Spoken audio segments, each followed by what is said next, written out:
Allahu Akbar, Allahu Akbar, Allahu Akbar. Allahu Akbar, Allahu Akbar, Allahu Akbar, walillahil hamd. Allahu Akbar kabira, walhamdulillahi katsira, wa subhanallahi bukratan wa asila.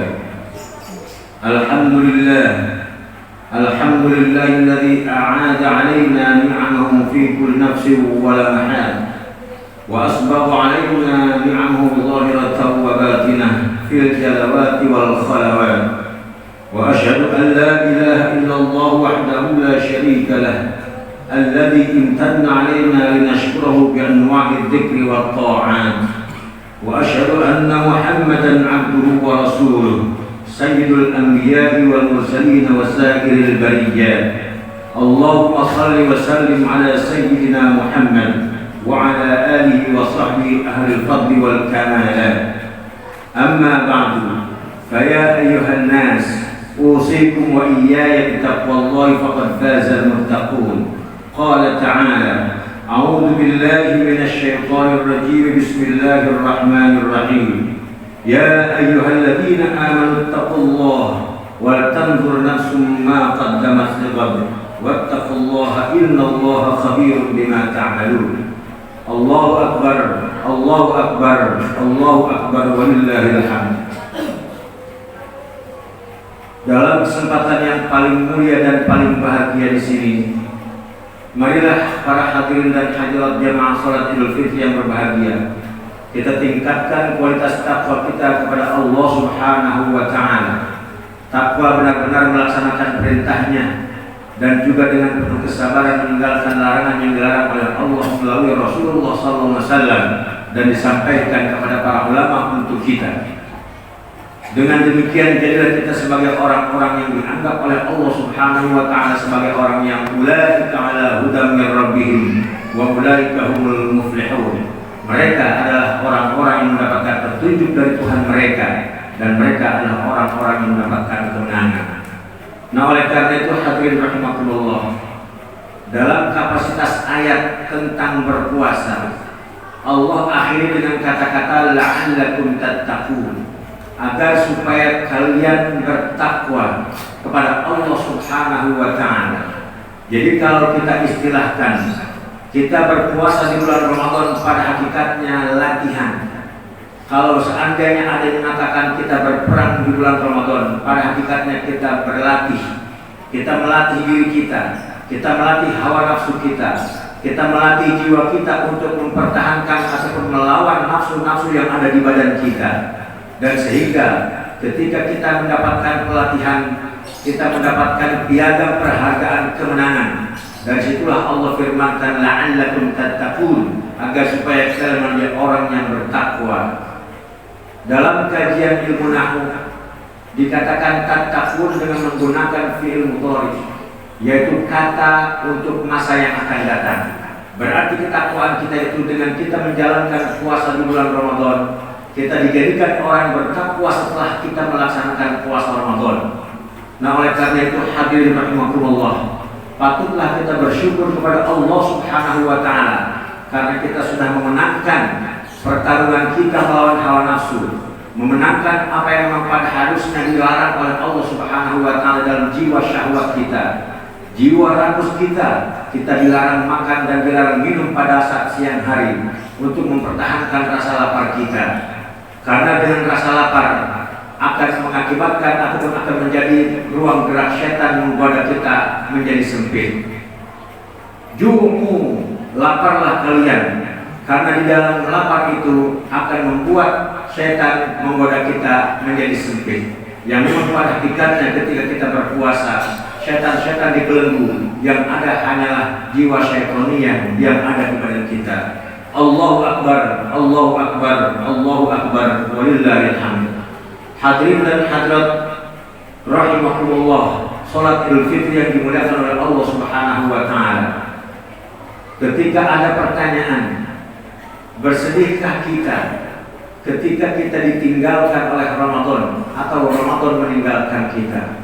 Karena pada hakikatnya ada dua bentuk pertanyaan. Ramadankah yang meninggalkan kita atau kitakah yang meninggalkan Ramadan? Maka oleh karena itu para ulama khususnya ulama tasawuf mengkategorikan orang berpuasa itu menjadi 3 tingkatan. Tingkatan pertama itu adalah tingkatan awam, tingkatan yang kedua adalah tingkatan khawas, dan tingkatan yang ketiga adalah khawasul khawas. Tingkatan awam adalah tingkatan orang yang berpuasa hanya yang dapat lapar dan haus saja, lainnya tidak. Puasa dia hanya mempertahankan lapar dan haus, pahala tidak bertambah, dosa pun tidak hilang. Itu adalah kelas orang-orang yang berpuasa, kelas awam. Tapi ada lagi kelas khawas, yaitu orang-orang yang muttaqin dan sholihin. Bukan hanya sebatas lapar yang dia tahan, bukan hanya sebatas haus yang dia tahan, tapi yang dia tahan itu adalah apakah itu bentuk-bentuk yang diharapkan oleh Nabi kita Muhammad SAW. Sebagaimana sabda Nabi kita, khamsun yuftir nasiyah, ada 5 hal yang membuat puasa kita menjadi batal. Al-kadibu, wal namimatu, wal ghibatu, wal yaminul fajiru, wal nazratu syahwatin. Yang pertama adalah berdusta, yang kedua mengadu domba, yang ketiga membicarakan keburukan-keburukan saudaranya, dan yang keempat sumpah palsu, serta yang kelima melihat dengan syahwat. Itu pun harus kita tahan. Ketika kita tahan yang 5 tersebut, maka meningkatlah derajat orang yang berpuasa awam menjadi tingkatan khawas. Kalau kita bicara tingkatan puasa khawasul khawas, tidak akan sampai, karena derajat itu adalah hanya dimiliki oleh para anbiya wal mursalin. Allahu Akbar, Allahu Akbar, Allahu Akbar walillahil hamd. Kembali ke dalam pertanyaan, apakah Ramadan yang meninggalkan kita atau kita yang meninggalkan Ramadan? Ketika kategori puasa seorang itu puasa awam, berarti orang itu meninggalkan Ramadan. Ketika orang itu berpuasa dengan kelas khawas, ataupun dia tinggalkan bohongnya, dia tinggalkan menggunjing orang lain, dia tinggalkan curang dalam berdagang siang dan malam, bukan hanya sebatas lapar dan haus yang dia tinggalkan, berarti Ramadan meninggalkan kita. Ketika kita ditinggalkan oleh Ramadan, alangkah sedihnya. Dan ketika orang meninggalkan Ramadan, alangkah bergembiranya. Nah, hadirin rahimakumullah, memang ada hadis Nabi kita Muhammad SAW mengatakan, "Lis-shaimi farhatan, farhatun inda iftari, wa farhatun inda liqa'i rabbi." Orang berpuasa itu mendapatkan 2 kesukacitaan. Orang berpuasa itu mendapatkan 2 kesenangan. Kesenangan pertama adalah ketika dia berbuka ataupun ketika dia mengadakan hari raya Idul Fitri. Dan kesenangan yang kedua adalah ketika dia nanti berhadapan dengan Allah Subhanahu wa Ta'ala, membawa nilai-nilai puasa dengan segala bentuk ibadahnya. Itulah kesenangan yang dimiliki oleh orang yang berpuasa dengan sebenar-benarnya. Nah, oleh karena itu hadirin rahimakumullah, kegembiraan kita bisa kegembiraan yang salah dan bisa juga kegembiraan yang benar. Dinyatakan oleh Nabi kita kegembiraan yang benar adalah karena dia gembira sudah selesai menghantarkan ataupun perang melawan hawa nafsunya, sudah selesai menghilangkan hawa nafsu syaitaniyahnya, berarti dia sudah memenangkan pertandingan, memenangkan peperangan, dan mendapatkan piala dari Allah Subhanahu wa Ta'ala. Itu orang yang mendapatkan kemenangan dengan sebenarnya, dan pantas dia bersenang sebagaimana 1/11 mendapatkan kemenangan dan dia menjadi juara. Menanglah dia. Kenapa dia menang? Kenapa mereka bergembira? Karena mereka bergembira habis mempertahankan, habis bertarung, habis berperang melawan musuh-musuh mereka. Siapa musuh mereka? Siapa musuh kita? Musuh kita adalah hawa nafsu kita sendiri. Nah, itulah kemenangan dan kesenangan yang hakiki. Tapi ada juga kesenangan yang tidak dibenarkan dalam agama. Dia senang ketika masuk Idul Fitri. Itu adalah kesenangan yang semu. Kenapa dia anggap mereka senang? Dia anggap dia sudah terbebas dari larangan-larangan Allah, dan dia anggap dia sudah bebas dari boleh berbohong. Dia sudah bebas dari boleh menggunjing orang lain. Seakan-akan dia besok setelah hari raya Idul Fitri ataupun setelah berpuasa Ramadan, dia bebas lagi berjudi, dia bebas lagi menggunjing orang lain, dia bebas lagi ribut terhadap tetangga. Dan itu adalah kesenangan yang tidak hakiki dan kesenangan yang tidak dianjurkan oleh Nabi kita Muhammad SAW.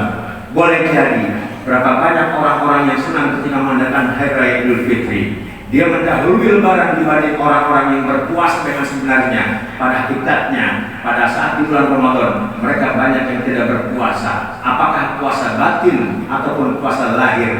Puasa batin adalah puasa yang dari lima yang hal tadi. Dan puasa lahir adalah puasa dia tidak menahan makan dan tidak menahan haus dan dia bergembira. Itu adalah kegembiraan yang semu, kegembiraan kebohongan, kegembiraan yang tidak dianjurkan oleh Nabi kita Muhammad sallallahu alaihi wasallam. Allahu akbar, Allahu akbar, Allahu akbar, walillahil hamd. Kenapa ada ungkapan minal aidin wal faizin? Bagaimana ketika kita sebagai kaum muslimin, orang yang melaksanakan ibadah puasa, dan mengapa kita mengartikan ataupun apa yang kita artikan dengan kata-kata minal aidin wal faizin? Karena kita sering mendengar kata-kata tersebut dan sering membaca kata-kata tersebut, kita mengatakan dan mengartikan bahwa kata-kata minal aidin wal faizin itu adalah mohon maaf lahir dan batin. Dan itu sama sekali tidak maksud ataupun tidak arti dari kata-kata minal aidin wal faizin. Kata-kata mohon maaf lahir dan batin itu adalah implementasi ataupun hakikat dari kita mengucapkan minal aidin wal faizin. Minal aidin wal faizin adalah jumlah doaiyah ataupun yang kita sebut dengan kata-kata yang mengandung doa. Apa artinya? Asal katanya ja'alallahu wa iyyakum minal aidin wal faizin. Mudah-mudahan Allah menjadikan kami, menjadikan bapak-bapak, menjadikan ibu-ibu minal aidin, termasuk orang-orang yang kembali suci karena sudah memenangkan pertarungan melawan hawa nafsu dan hal-hal yang diharamkan, wal faizin, dan mudah-mudahan kita termasuk orang yang mendapatkan keberuntungan dan kemenangan. Jadi faiz itu artinya menang, faiz itu artinya juara, faizin adalah orang-orang yang mendapatkan kemenangan. Itu adalah yang dimaksud dengan kata-kata ataupun arti dari kata-kata minal aidin wal faizin. Mudah-mudahan kita kembali ke dalam kesucian dan mudah-mudahan kita mendapatkan kemenangan dari Allah Subhanahu wa taala. Dan ketika kita ditanya apa makna minal aidin wal faizin, jangan sekali-kali kita mengatakan bahwa makna minal aidin wal faizin adalah mohon maaf lahir dan batin. Jadi arti kata tersebut adalah jumlah doaiyah, doa untuk orang-orang yang berpuasa dengan benar. Akan menjadi salah ketika kita mengatakan minal aidin wal faizin kepada orang-orang yang tidak berpuasa. Akan menjadi salah kita mengucapkan kata-kata minal aidin wal faizin ketika di bulan puasa dia tidak melaksanakan perintah Allah Subhanahu wa taala yang sebenarnya. Nah, ini adalah kata-kata untuk orang-orang yang kata Nabi kita Muhammad sallallahu alaihi wasallam, man shoma ramadhana imanan wa ihtisaban ghufira lahu ma taqaddama min dhanbi. Barang siapa yang berpuasa di bulan Ramadan dengan penuh keimanan dan mengharap pahala dari Allah Subhanahu wa taala, mereka itu akan diampuni tahun-tahun dosanya dari kemarin oleh Allah Subhanahu wa taala. Allahu akbar, Allahu akbar, Allahu akbar, walillahil hamd. Sekali lagi hadirin dan hadirat rahimakumullah, mudah-mudahan benar-benar kita selalu mendapatkan kemenangan dan mudah-mudahan dosa kita benar-benar diampuni oleh Allah Subhanahu wa taala. Amin ya rabbal alamin. Terakhir, marilah kita menjadi orang-orang yang merasa bersedih ketika Ramadan meninggalkan kita, bukan menjadi orang yang senang ketika kita meninggalkan Ramadan. Nah, oleh karena itu Nabi kita mengatakan, "Lau ta'lamu ummati ma fi Ramadan, la tamannau an takuna sanatu kulluha Ramadan." Seandainya umatku tahu apa isi kandungan di bulan Ramadan, maka mereka berharap bahwa seluruh bulan dalam satu tahun isinya Ramadan. Kenapa? Karena kandungannya adalah mengandung makna yang bermanfaat buat kita. Apakah dosa kita dihilangkan? Apakah pahala kita dilipat gandakan oleh Allah Subhanahu wa taala? Dan juga terakhir, marilah kita minta kepada Allah, mudah-mudahan kita selalu diberikan kesehatan badan kita, jasmani dan rohani. Mudah-mudahan juga kita dikasih panjang umur oleh Allah Subhanahu wa taala, dan mudah-mudahan negeri kita, kampung kita, negara kita menjadi negara yang baldatun thayyibatun wa rabbun ghafur. Amin ya rabbal alamin. Barakallahu li wa lakum fil Qur'anil azim wa nafa'ani wa iyyakum bima fihi minal ayati wa dzikril hakim. Aqulu qawli hadza wa astaghfirullah li wa lakum wa lisa'iril muslimina wal muslimat wal mu'minina wal mu'minat fastaghfiru innahu huwal ghafurur rahim. Allahu akbar, Allahu akbar, Allahu akbar, Allahu akbar, walillahil hamd. Allahu akbar kabira walhamdulillahi katsira wa subhanallahi bukratan wa asila.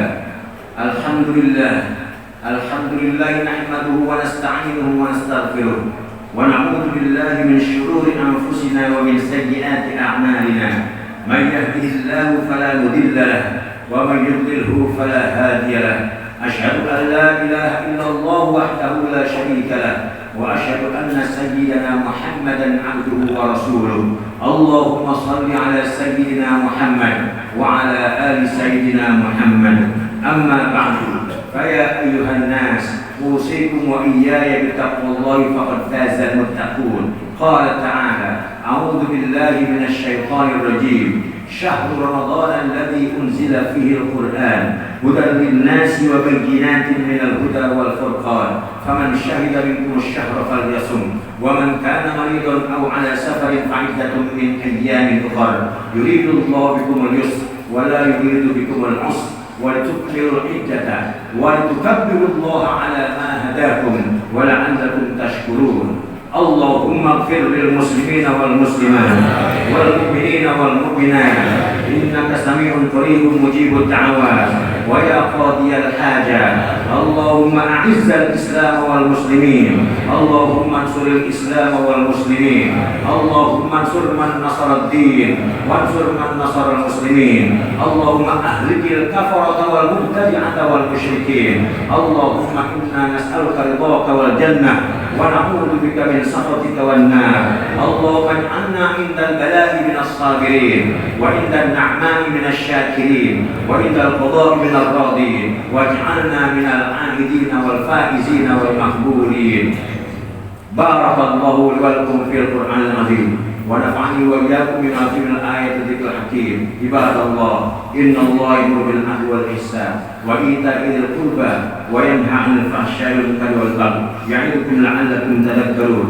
فاذكروا الله العظيم يذكركم واشكروه على نعمه يزدكم واسألوا من فضله يؤتكم ولذكر الله أكبر والله يعلم ما تصنعون.